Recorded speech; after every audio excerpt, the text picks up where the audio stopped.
Hello student. तो आज हम चैप्टर थर्ड शुरू करने वाले हैं आपकी इकोनॉमिक बुक का मनी एंड क्रेडिट। तो सबसे पहले हम बात कर लेते हैं मनी।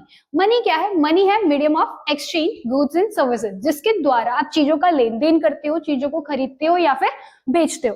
क्या पर आपने सोचा है कि इससे पहले ट्रांजेक्शन कैसे हुआ करती थी? तो इससे पहले बच्चों ट्रांजेक्शन जो होती थी वो बार्टर सिस्टम, जिसको हिंदी में बोला जाता है वस्तु विनिमय। इसमें क्या होता है बच्चे कि चीजों का लेन देन तो होता है बट बिना पैसों के। जैसे कि आपको जरूरत है गेहूं की और आपके दोस्त को जरूरत है चावल की, तो आप इस तरीके से अपनी कॉमोडिटीज को एक्सचेंज कर लोगे।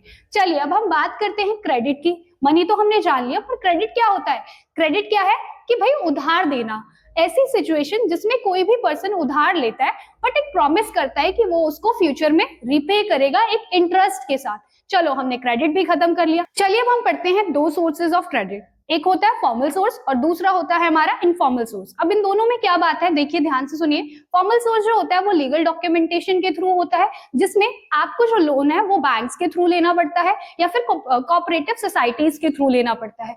दूसरी तरफ बात करते हैं इनफॉर्मल सोर्स, जहां पर आप लोन तो लेते हो या फिर अपनी रिलेटिव से, फैमिली से या फिर बड़े बड़े जमींदारों से। ठीक है, तो दोनों में ही डिफरेंस क्या है कि फॉर्मल सोर्स जो है आपको लो इंटरेस्ट पे पैसे देता है और इनफॉर्मल सोर्स जो है आपको एक हाई इंटरेस्ट पर पैसा देता है। चलिए अब हम दूसरा टॉपिक जानते हैं, मॉडर्न फॉर्म्स ऑफ मनी, कि आज के टाइम पे पैसा जो है किस फॉर्म में इस्तेमाल किया जाता है। जैसे कि आज के टाइम पे तो आप देख ही रहे होंगे ATM card, debit cards, UPI, phone पे, ये सारे तो मॉडर्न फॉर्म्स ऑफ मनी है ही। साथ के साथ जो पैसा आपने बैंक में डिपॉजिट करा है वो भी आपका मॉडर्न फॉर्म ऑफ मनी है। चलिए अब हम जानते हैं टर्म्स ऑफ क्रेडिट।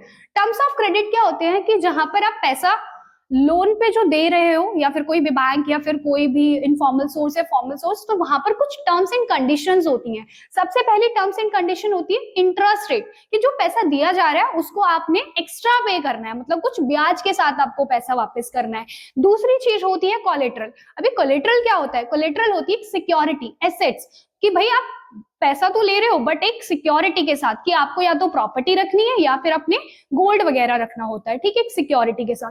थर्ड होता है डॉक्यूमेंट, पूरी तरीके से डॉक्यूमेंट लीगल होता है ये। ठीक है, थर्ड आप बात करते हो मोड ऑफ रीपेमेंट की, मतलब कि आपने पैसा वापस लौटाना है किस मोड में। अब हम शुरू करेंगे self help group. Self help group क्या होता है? जिसके अंदर 15 से 20 मेंबर इंक्लूड होते हैं और वो क्या, ज्यादातर इसके अंदर विमेन्स आती हैं, जिसमें विमेन्स को भी मौका मिलता है आने का। और इसमें क्या करते हैं, वो अपनी सेविंग्स को इकट्ठा करते हैं और फिर लोगों को चीप इंटरेस्ट पर लोन प्रोवाइड करने का काम करते हैं। ठीक है, अब हम जानेंगे दो बैंक्स के बारे में, आरबीआई और कमर्शियल बैंक के बारे में। सबसे पहले हम जान लेते हैं आरबीआई के बारे में। आरबीआई मतलब रिजर्व बैंक ऑफ इंडिया।